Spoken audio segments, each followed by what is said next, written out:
Maxi Rire, l'émission vous est présentée par Bliblablo, les packs multimédia de Net+. Bliblablo. Avec TV, Internet et téléphonie.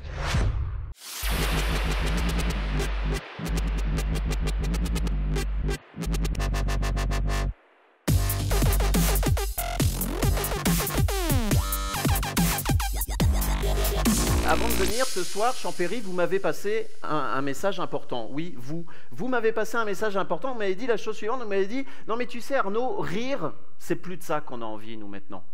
On est passé un petit peu au-delà du rire. Du rire, de toute façon, on en a tellement dans le festival Maxi Rire. Et puis toi, Arnaud, du rire, tu nous en as tellement donné avec tes spectacles précédents. Du rire, grâce à toi, on en a encore pour 50 ans. Tu es devenu, Arnaud, une légende du rire. C'est un spectacle dans la lignée de ce que j'aime faire, c'est-à-dire de l'humour absurde, du surréalisme, du deuxième degré, du début à la fin. Ça nous fait chier, la rigolade. On en a plein le cul de se marrer. Ouais, je note que vous n'avez pas toujours un vocabulaire très soigné d'ailleurs, quand vous vous adressez à moi comme ceci. Et puis vous avez terminé en disant, non vraiment Arnaud, rire, on n'en peut plus, on n'en peut plus. Si des spectateurs prennent au premier degré ce que je dis, ils peuvent passer une soirée un petit peu longue et un petit peu bizarre. Non, c'est voilà, du deuxième degré, de l'absurde. Voilà, donc c'est un spectacle dans lequel je mêle cet humour absurde avec des choses un petit peu plus visuelles, du burlesque, je m'amuse comme un enfant. Bon, très bien, je vous ai entendu, je vous ai compris. Oui, c'est une des imitations qu'il y a dans mon spectacle drôle. Jacques Chirac.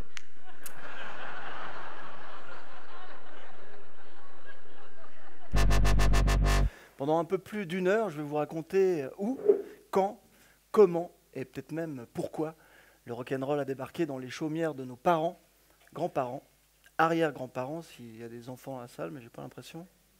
Non. Il y a un peu plus de 60 ans.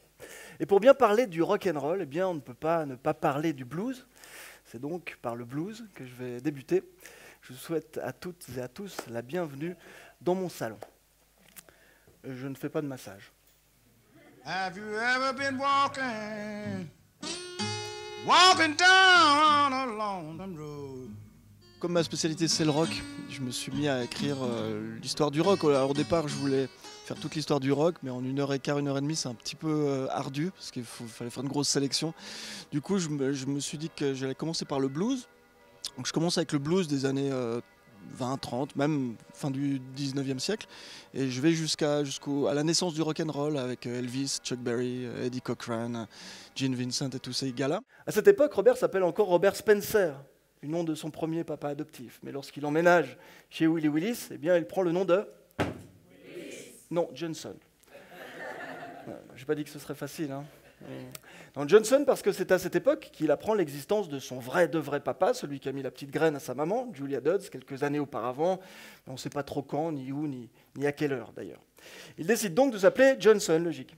Enfin, Robert Johnson. Logique, c'est un adjectif.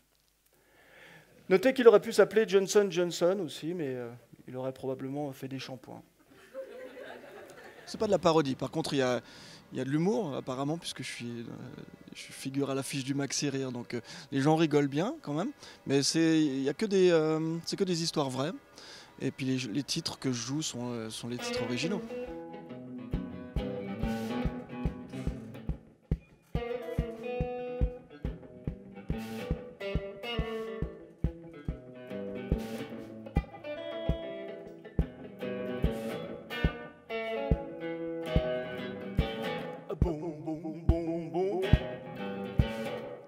Shoot you right down, right off your feet. A boom, boom, boom, boom. A boom, boom, boom, boom. A boom, boom, boom, boom. A boom, boom, boom, boom. Maxi Rire, l'émission vous est présentée par Bliblablo, les packs multimédia de Net+. Bliblablo. Avec TV, Internet et téléphonie.